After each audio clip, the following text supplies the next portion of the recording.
Yo, Big D here with a divisional round for Sunday's games on the Spunky Spectrum Sports YouTube page. Before I tell you about these games, please subscribe, like, and share the Spunky Spectrum Sports YouTube page. We can not only see this stream, but all the videos that I upload. We'll be back with more podcast with the Big D podcast, where you can also see my audio uploads on Spotify and Apple. But boy, these games were weird, funky, and a whole bunch of crazy adjectives and adverbs today. But I wanted to talk about these two games between the Bengals and Bills and the Cowboys and 49ers. I want to talk about the Cincinnati Buffalo game and be honest. This game was all Cincinnati. I mean, I don't know if I've seen a team play as efficient as the Bengals did on the road in snowy conditions a long time. I mean, Bengals just played so well tonight. I mean, on the road, without three starting offensive linemen in a hostile environment like Buffalo, and the Bengals won the game 27-10. To be honest, I don't think it was that close. I don't think the final score was that close.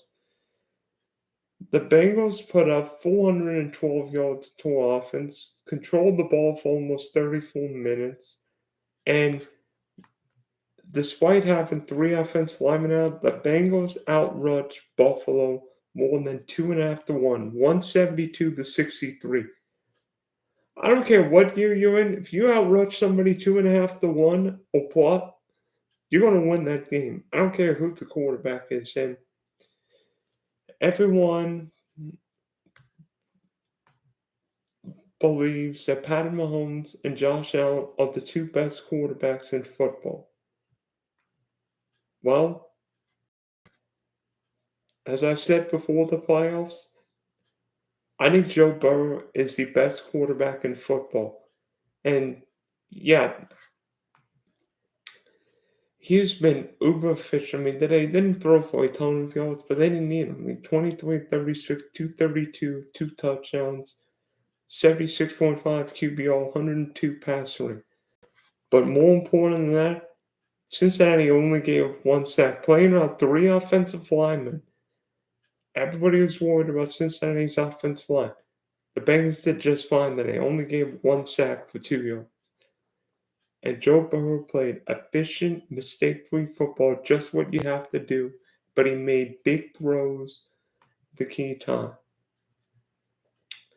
And Joe Burrow wasn't the only Joe making big plays today, but Joe Mixon finally looked like Joe Mixon. 20 carries, a buck 05, and a touchdown. That looked like Joe Mixon, who scored 5 touchdowns early in the year. And be honest, if both Joes play well, I'm not sure how anybody beats these Bengals. I'm not sure.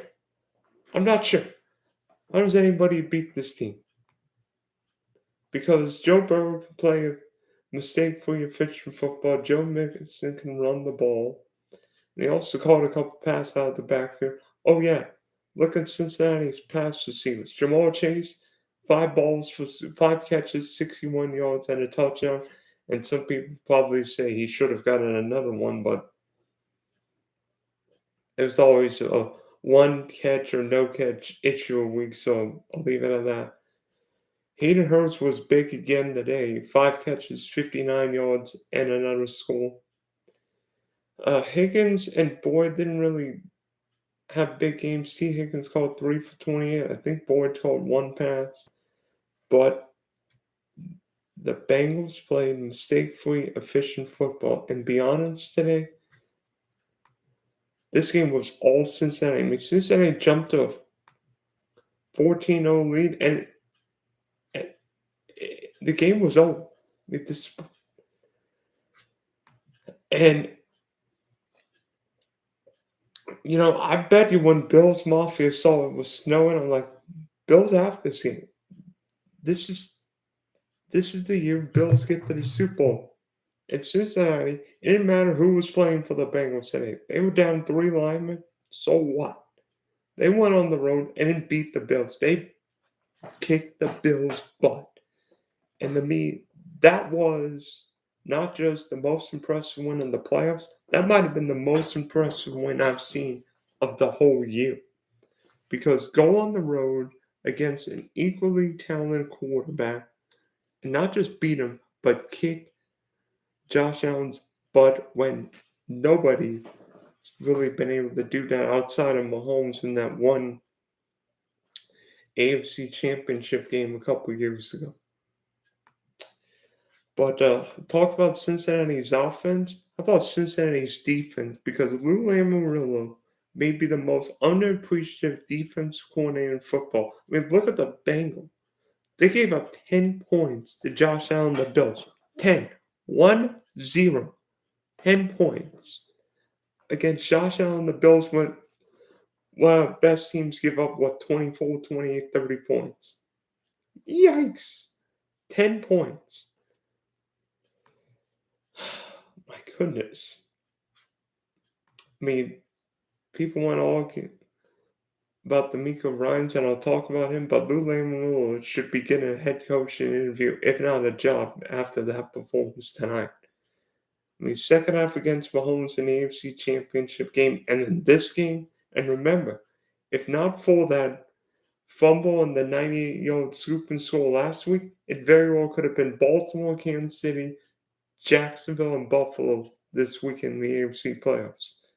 And now the Bengals are one win away from back-to-back Super Bowls. But Cincinnati's defensive line really only sacked out once, but really frustrated the Bills. Buffalo could get nothing going on the running game. Again, Josh Allen seemingly leading the Bills in rushing. What else is new? The Bills don't have a running game. Only ran the ball 19 times for 63 yards, and Josh Allen throwing the ball 40-plus times. For 265, no passing touchdown. Did get one rushing touchdown, another interception, and a 57 QPR.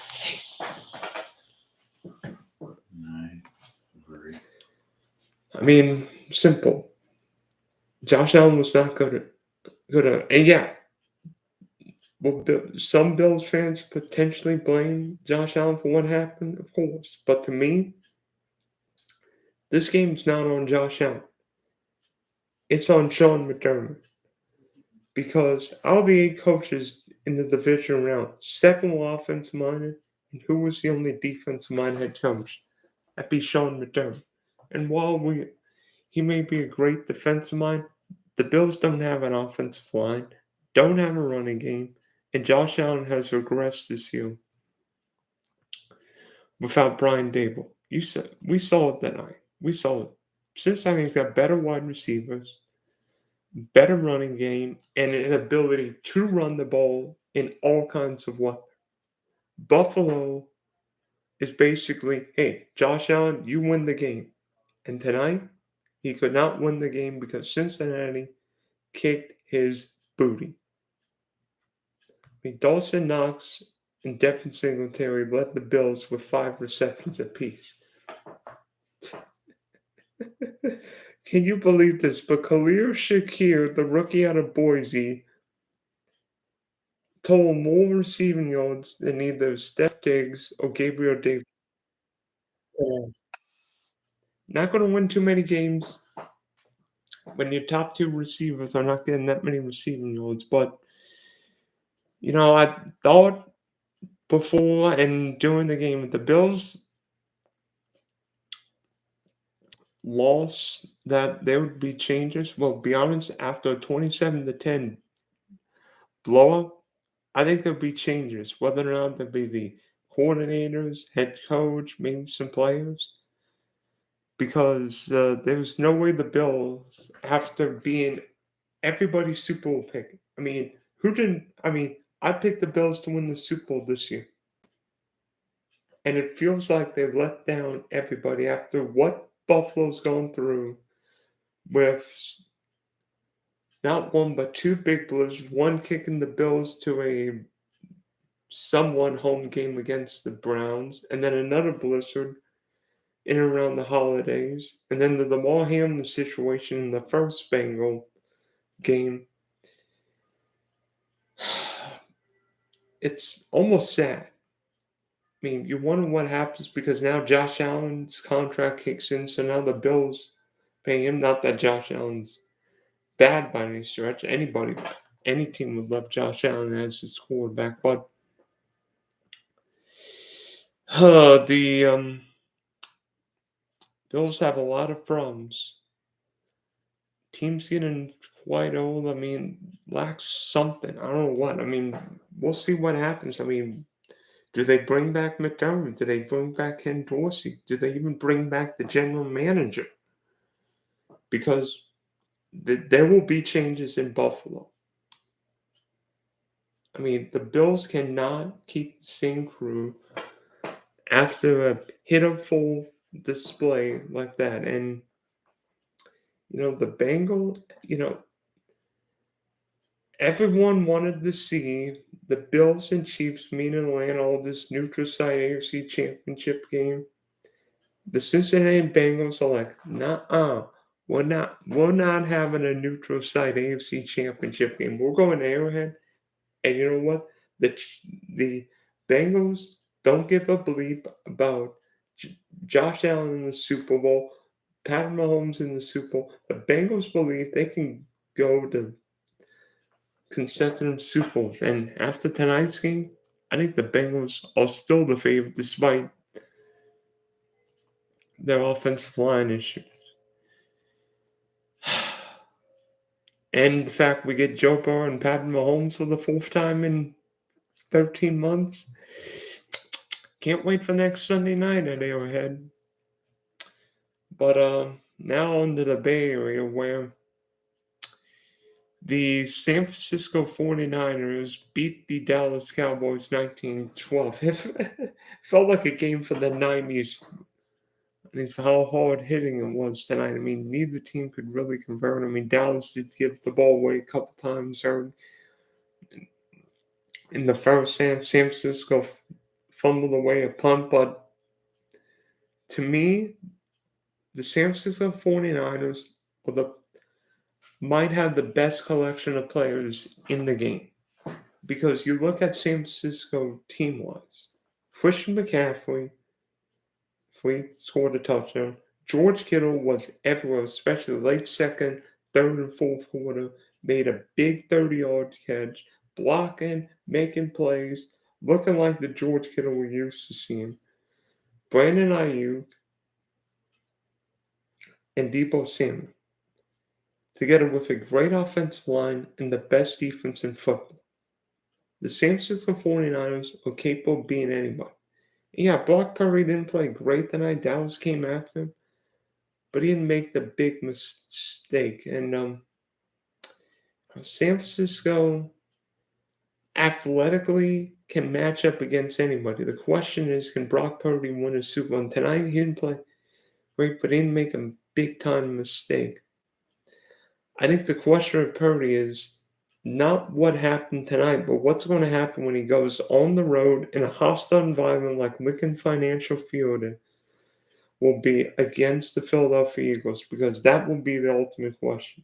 San Francisco defensively played great. Now, of course, Dallas lost Tony Pollard late in the second quarter with a high ankle sprain, which I think really hurt Dallas because Tony Pollard's got more juice. Zeke Elliott's more powered back at this point of his career. Tony Pollard's got that little giddy up. He's got that juke, big playability. And it was basically CeeDee Lamb and a little bit of Dalton Schultz and everybody else for the Cowboys tonight. And I think everybody saw the limitation of Dak Prescott. Dak Prescott needs a running game, needs a competent offensive line. And tonight, he didn't have his number one running back and a great run game. And be honest, once Tony Pollard left the game, the Dallas Cowboys were not going to beat the San Francisco 49ers. I mean, Dak was 23-37 for 206, one touchdown, two picks after a very efficient game last week with 5 touchdowns, no picks. Dak went back to being Dak this year, which involved a couple receptions. I mean, Zeke Elliott ran the ball 10 times for 26 yards. Dallas only ran it 76 times. Dak was only sacked once, but seemingly was under pressure every single play. And Brock Purdy, not great numbers, 19, 29, 214, couple sacks, similar QBO, little better passer lane, but the 49ers ran the ball just enough, and Kittle made one or two big plays throughout the game. And I look at the end of the game as a, a telling point. Because the last play of the game, Ezekiel Elliott snapped the ball to Dak Prescott, and San Francisco basically said Zeke Elliott the next Tuesday. And then San Francisco didn't just tackle the Cowboy receiver, but they absolutely obliterated. At the end of the game, that's not just a game-ending play. That's a statement to the Eagles because that's a message telling we're not only a bigger team, better team, but a more physical team. And not only with how San Francisco played, physical San Francisco plays, but the fact that you feel every hit because that game today felt more like a heavyweight fight. And I don't know what it is, but seemingly every team that faces the 49ers loses the week afterward. I wonder why. Because they are so physical. Every 49er game is so physical that these teams don't have any energy left week afterward.